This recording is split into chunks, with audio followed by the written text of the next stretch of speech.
You ask Tiger to solve. This deals with linear equations with one unknown. The final result is x equals -6.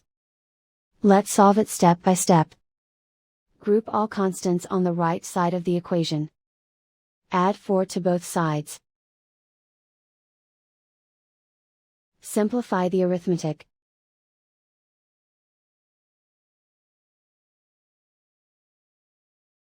Isolate the x. Multiply both sides by inverse fraction 3 over -2.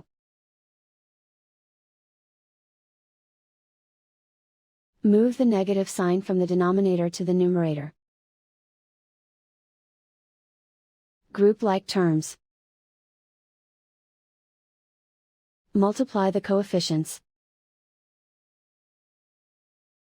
Simplify the arithmetic.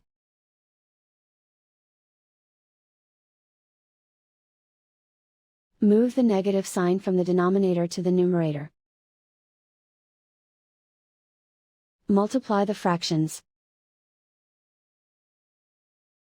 Simplify the arithmetic.